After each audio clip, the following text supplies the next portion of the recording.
Is this recording? Hello? Hello? Hey guys. I wanted to do a sit down video kind of talking about what's been going through my mind. Like, I'm gonna talk about a bunch of things because I want to make more content on YouTube, and for me, I have so many different interests, and I don't want to make a YouTube channel where I'm only like diving into one of my niches and interests. Like, I want to be able to combine both of them. So this video is just basically gonna be like just a brain dump of just the things that I'd be thinking about, like literally Carissa's brain as fuck. Like literally, that is my brand. My brain is my brand. Actually, my heart is my brand. But anyways, I am super interested in the topics of collective liberation, self-liberation, because I think like while you can liberate other people, even if you are not liberated yourself, it's not going to be stable, and it's a way of abandoning yourself in a way, because it's like you're putting other people's needs before your own. It's only fair to have those same loving intentions towards yourself. Like, I think that just only makes sense. But also like healing. Oh my god, my dog is harassing somebody outside right now. But that's what I love about him. Like, he's a protector. But like behind closed doors, he's a literal baby. He's a literal child. Like, I birthed that little boy, even though he's like 70 something pounds. Like, so what? Yeah, he's just a kooky little child. Like, he's literally me. He's a Cancer moon too, so he's very no, he's not a Cancer moon, he's a Cancer sun. That's what I meant. He's very emotional. He is a very emotional, very like clingy dog, but he's literally like the crab. Like, he's very protective. Like, he will fucking pinch your ass, but like I cuddle him all the time. He's so little. I love that dog. Anyways, what was I talking about? I don't remember what I was talking about. Oh yeah, what goes through my brain? Well, me loving my dog is something that goes through my brain all of the time. So that's pretty much on topic, on brand for this video. That's a little bit all over the place.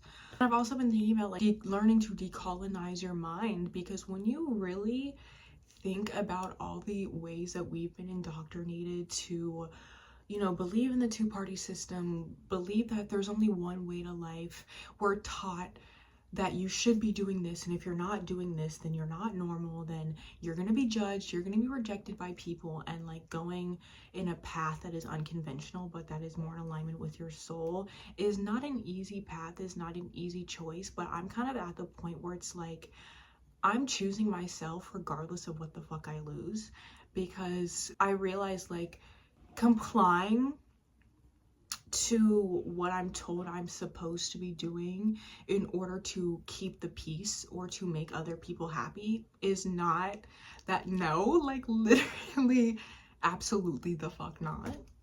Like, no. And like, there's nothing I have to say, there's nothing to argue about. Like, literally no.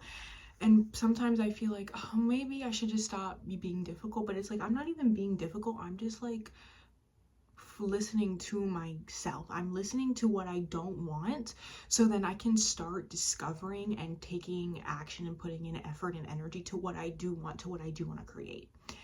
And as somebody who has done a lot of work, who has kind of reached this point in my life where I am willing to let go of a lot of things that I've never been willing to let go of before, has really been liberating, and trusting that I will be okay, that like, yes, what I'm doing is not going to be a challengeless adventure, but like that's where growth happens, you know what I mean? And like, there are so many things that happen in my life that I don't even ask for, that just happened. Like, literally just receiving kindness from strangers, like relying on the kindness of strangers, tying cherry knots, smiling, doing party favors, like literally. Like, I'm in my this is what makes us girls era. If you know, you know. The other week, I don't think this was last week, it was not that long ago though, I went to Aldi and I get coconut water from there because they have fucking stellar coconut water. And I was in this line and that was the only thing that I got. And the guy in front of me who had, you know, a whole cart full of stuff, he was like, you know, you can get in front of me. And he was like, let me just pay it. Let me just pay for your coconut water. It was just so kind. And like moments like that really just remind me of how much kindness there truly is in the world. And it's so easy to get like, for that kindness from other people to be blurred because of everything that's happening in the world. We see genocide going on, people are dying or being unalived all of the time. Like there's just a lot of cruelty and injustice in this world, and like small things like that. And it's like, I'm not even saying it's small in a way it's like, oh, it's not that big of a deal. Like to me it was a big deal because like somebody was kind enough to pay for my things. The fact that somebody was able to do that for me, or in just like other instances where people were kind enough to buy me things or to pay for my stuff or to just, you know, just, it's so beautiful. And it just, there is so much love in this world. And as I've been in this experience, I've learned that a lot of the kindness and the love that is reflected back to you is because of the love and kindness within yourself. And especially the more that I've accepted this part of myself that is very loving, that is very kind, that I've been more open to receiving as well, because I feel like the more that I'm doing the work, the more that I learn to accept the parts of myself that have been wounded, that have been hurt, that have hurt other people from my own pain. I've been able to bond and repair this relationship with myself, because for a long time I didn't know who I was, and now I still don't fully know who I am, but I feel like I'm getting closer to knowing who I am than I ever have before, and that's only going up.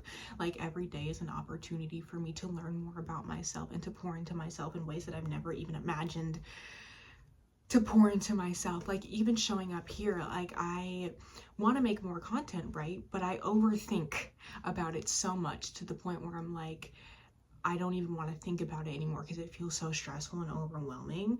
But sometimes I'm just like, you know, let's just fucking do it. Like I can just turn on my fucking phone and start talking, and whatever I say, like it doesn't have to be perfect. It doesn't have to be like this well crafted, put together like content. And if I want to do that, then I can. But I kind of think of it if like my body reacts to it in a way as if I'm like presenting a presentation in front of the class and I'm being graded on it, and I don't have time to go back and edit or change anything. But obviously in the situation, like I'm on my phone in my own personal space, I can edit things, I can add things, I can take out things. Like it's not like that. And I'm learning that like the way that my body responds in certain situations are just trauma responses from past experiences, especially being in school or like my relationships with my family when I was younger.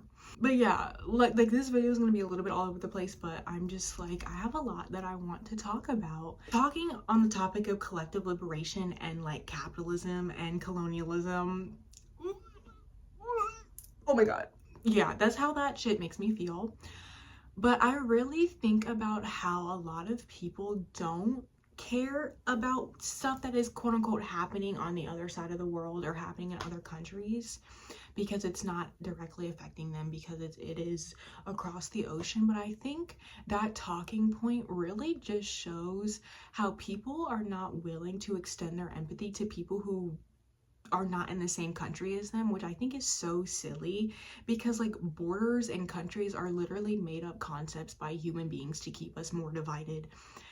And I feel like that narrative that, oh, just because something is happening to somebody across the world means that it doesn't involve me, that I don't have to care. But like, that is so goofy. Like, period point, like that is goofy as hell. Because first of all, it is directly affecting you, because as human beings, we are one collective consciousness. We are all interconnected. When you start to do the internal work, that raises the vibration on Earth. But the more that you spread and share hate, that lowers the vibration on Earth. So what you do does directly affect it, not even just on an energetic, spiritual level, things that are beyond what we can see with our eyes, but even like on a physical, material plane. Like the taxes that you pay in America is going to bomb the Middle East.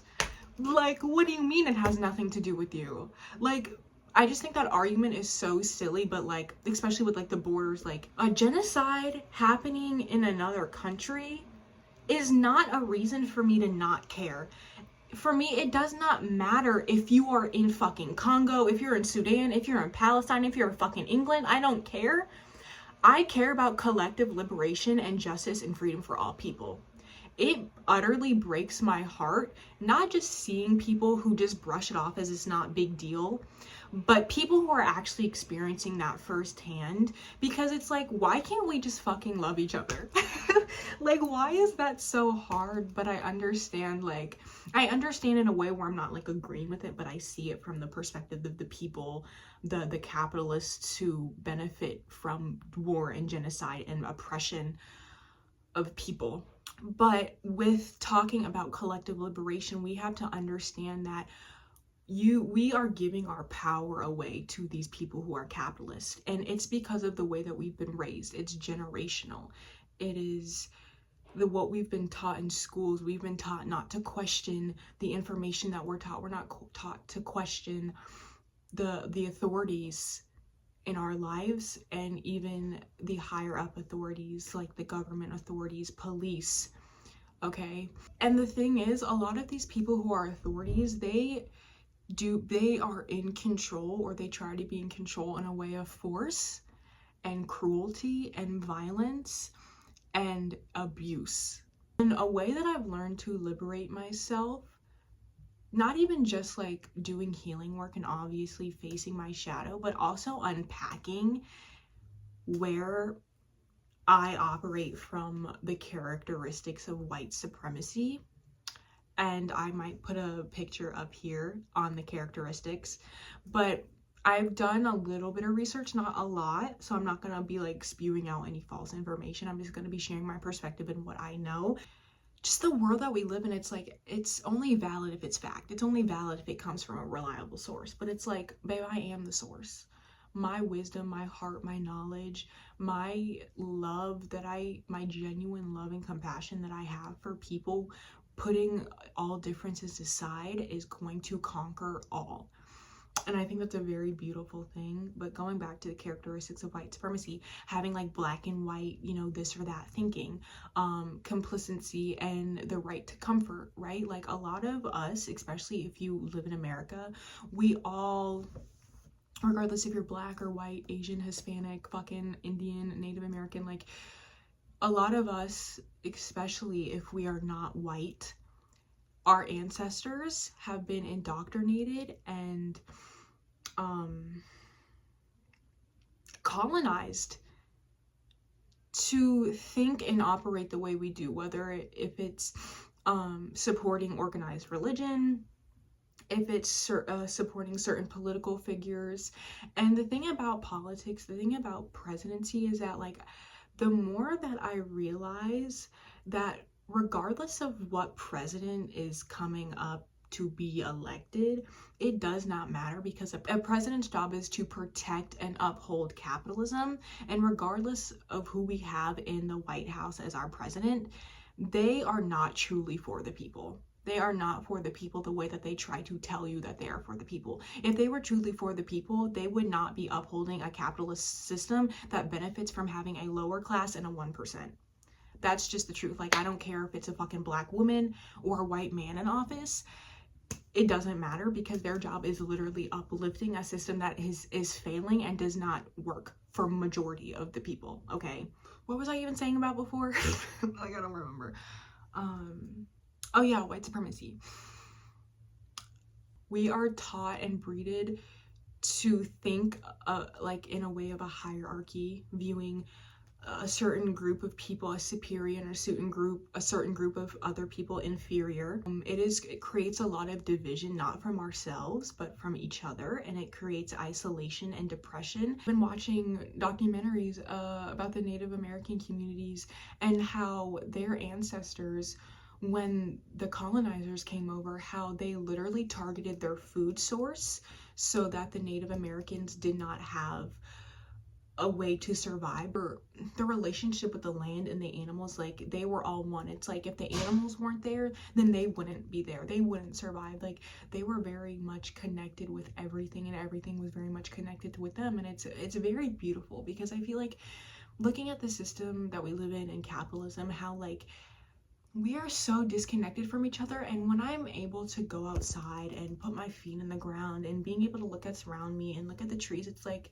this is what I'm meant to do. This is where I'm meant to be. And it just feels so comfortable and I feel so at home. But going back to the Native Americans, their just relationship with the land and the animals, but the colonizers targeted their food source, which, you know, when you target somebody's food source, that makes them weaker. It makes them more susceptible to control and abuse and a weaker immune system. And the Native Americans, they didn't just fucking use the animal just to use it and eat it and disrespect it. Like, they respected the animal. They respected it. They honored the animal. They treated it with respect and love, which is how we should be treating ourselves and nature and each other and animals and everything. Native Americans obviously didn't use like the buffalo just for food. They used it for literally everything, to keep them warm in the winter.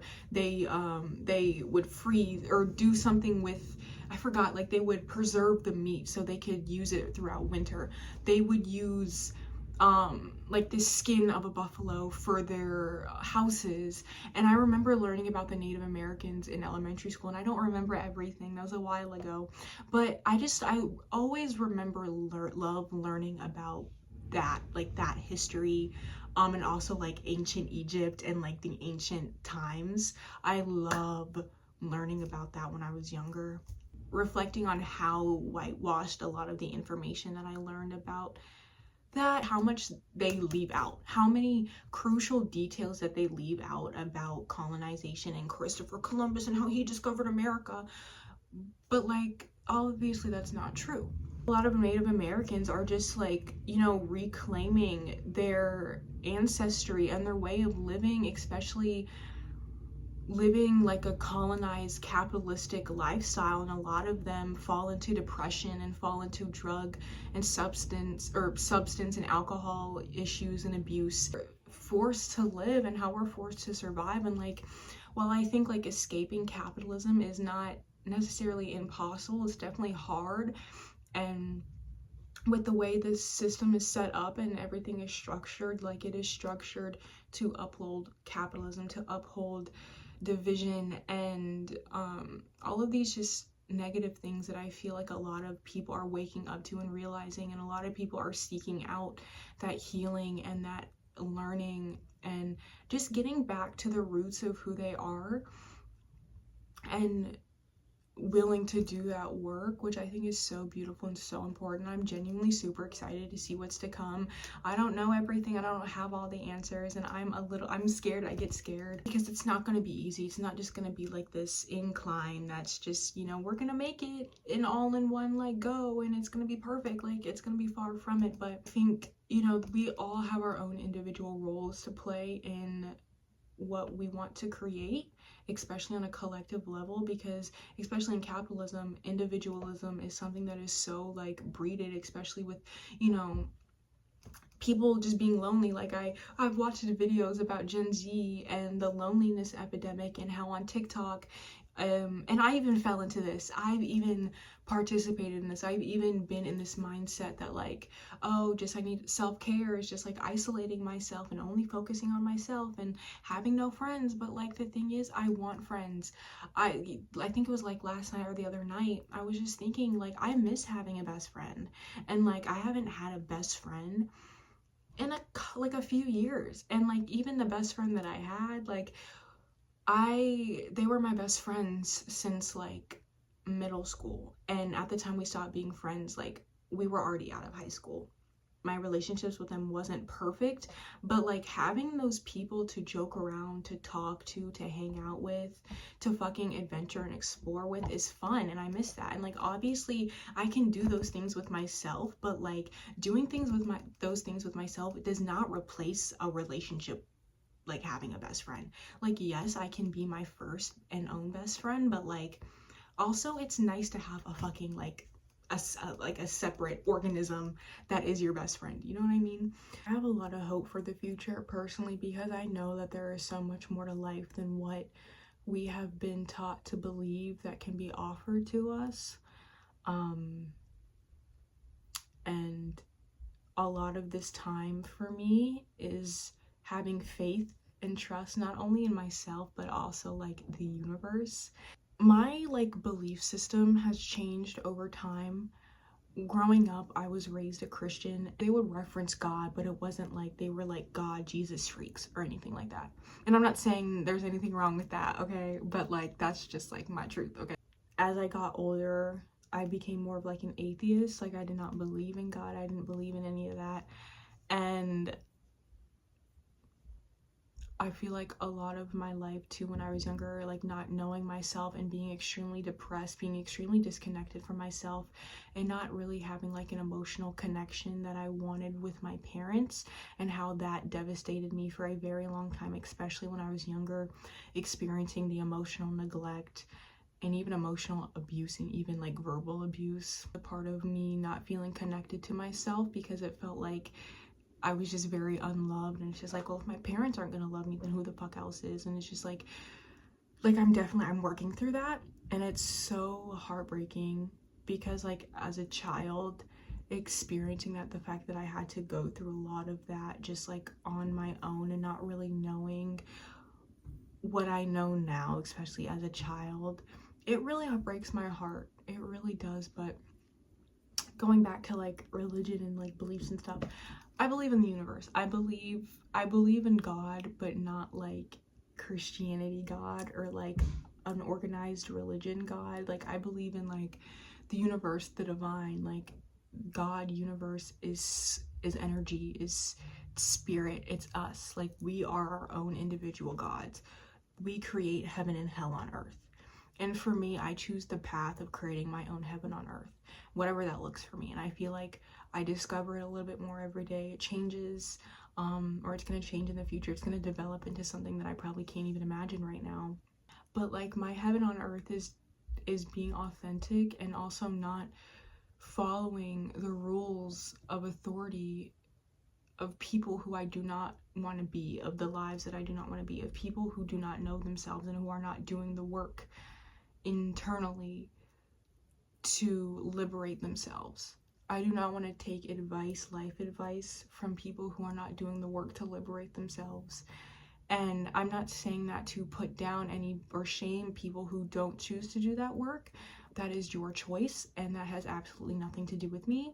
Everybody deserves to be happy. Like regardless of what your choices are, you deserve to be happy. You deserve love. You're worthy of love. Even if you don't believe that for yourself, even if you're not, you know, actively wanting to believe that and choose that life for yourself. But for me personally,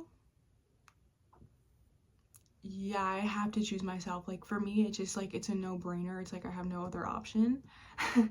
Like I know I have other options, but those options are not options that I want to like take.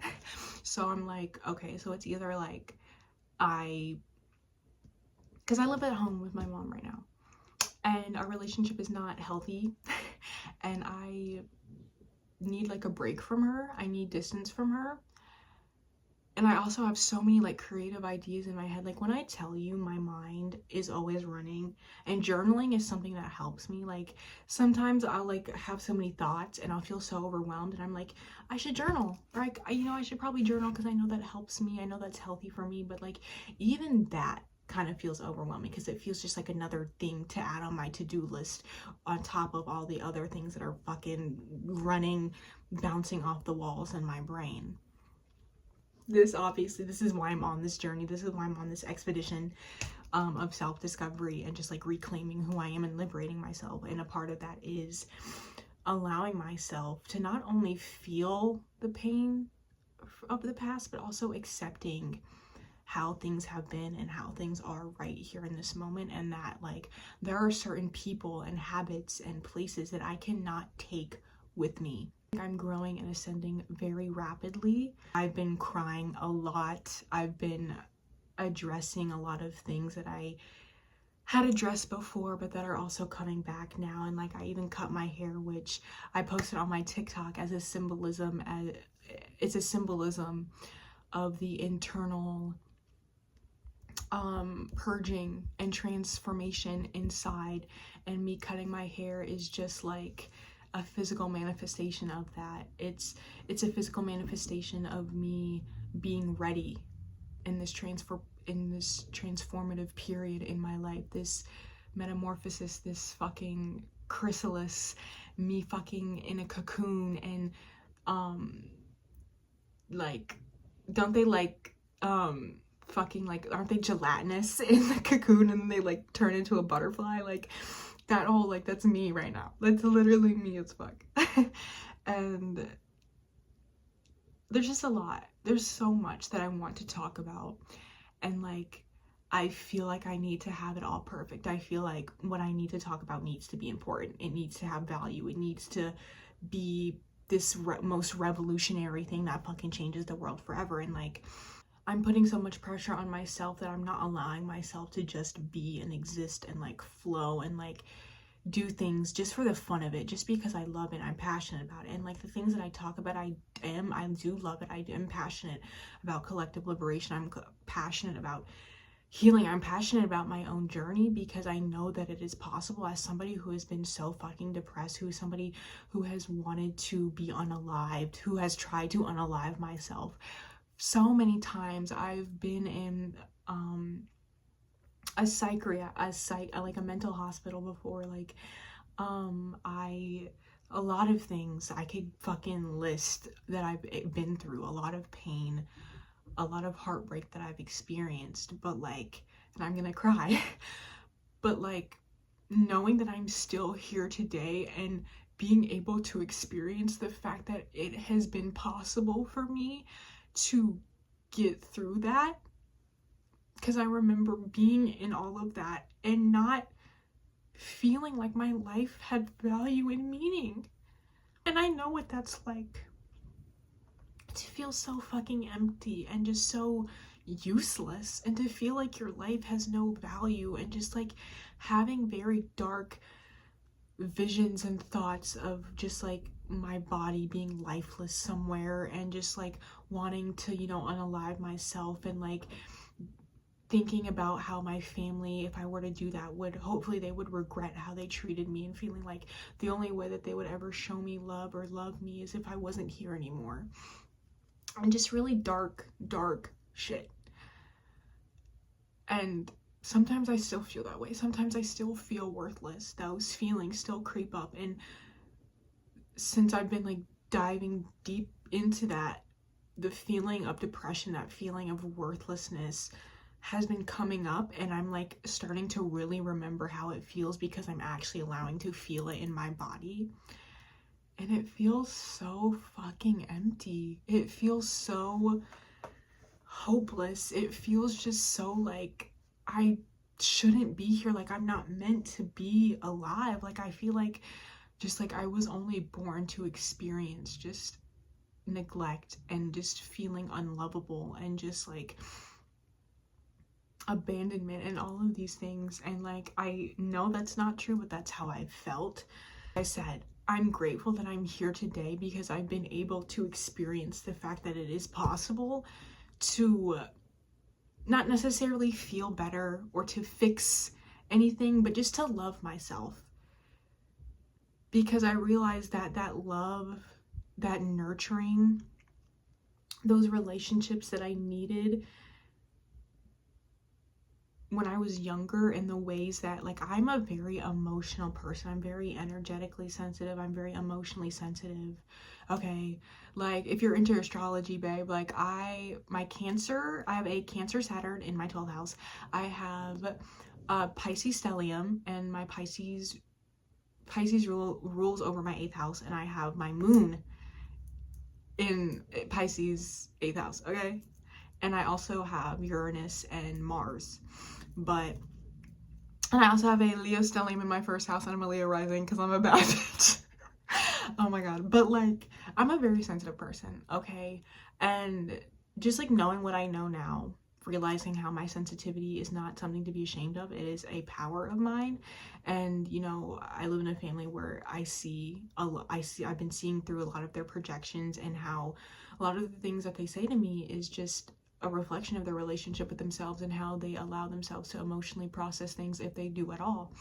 And while how they do that and how they live their life and how they choose to handle their emotions or respond to mine is absolutely none of my business and out of my control, but how I choose to respond and to see how my emotions is in my control. And like experiencing invalidation and a lack of accountability from external people on how they treated me has also kind of affected how I've treated and viewed myself. And like now that I'm aware of that, I'm able to shift that narrative and be like, yeah, I am sensitive, and that's okay.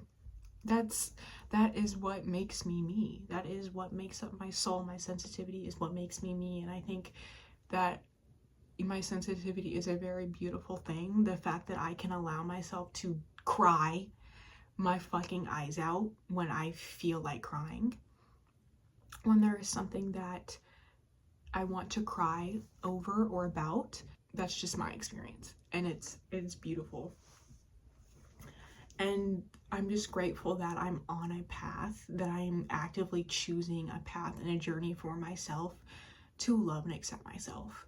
Because healing really is not about fixing yourself. It's not about, you know, getting rid of the parts of yourself that have been rejected or that you reject, or the parts of yourself that you think that you need to get over, or that, you know, you're just being sensitive and overly emotional about. No, it's about accepting the fact that you feel overly emotional. It's the fact that you have the emotional responses that you do to situations, and not getting stuck in that, but also just accepting it. Because it's like, the more that I've learned to accept parts of myself,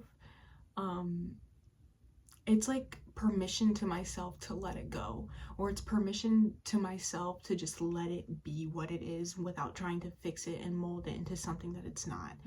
And I feel like it's kind of created a lot of peace internally and also in my mind.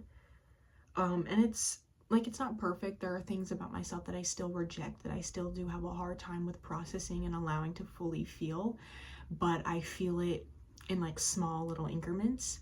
So I'm definitely making progress, but it's progress in my own way, at my own pace. And like, that's also a part of accepting who you are, is that, you know, in this journey, you're going to have your own pace. You're going to have your own way of feeling. You're going to have your own way of accepting that works for you.